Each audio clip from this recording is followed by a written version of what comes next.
আসসালামু আলাইকুম। আজকে আমি রান্না করতে যাচ্ছি গার্লিক চিকেন। এই গার্লিক চিকেনটা রান্না করতে আমি আদা, রসুন, পেঁয়াজ, হলুদ, মরিচের গুঁড়ো সবগুলোকে ভালোভাবে তেল দিয়ে কষিয়ে নেব। মশলাটাকে ভালোভাবে ভেজে নিতে হবে। ভালোভাবে ভেজে নিয়ে আমি কিছুটা তরল দুধ মশলাটার মধ্যে দিয়ে দিলাম। দিয়ে মশলাটাকে আরেকটু কষিয়ে তারপর চিকেনগুলোকে কেটে কেটে রেখেছিলাম কিউব করে, ওগুলোকে দিয়ে দিলাম।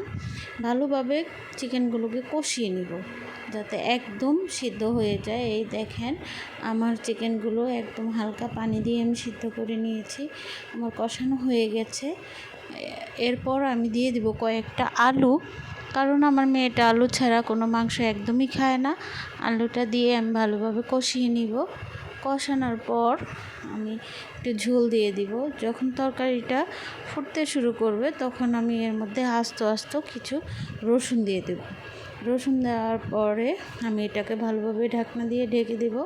যখন হয়ে যাবে তখন এটার উপরে আমি 1 চামচ ঘি দিয়ে দিব এবং আমার স্পেশাল গরম মশলা দিয়ে দেব। খেতে কিন্তু দারুণ মজা হয়েছে চিকেন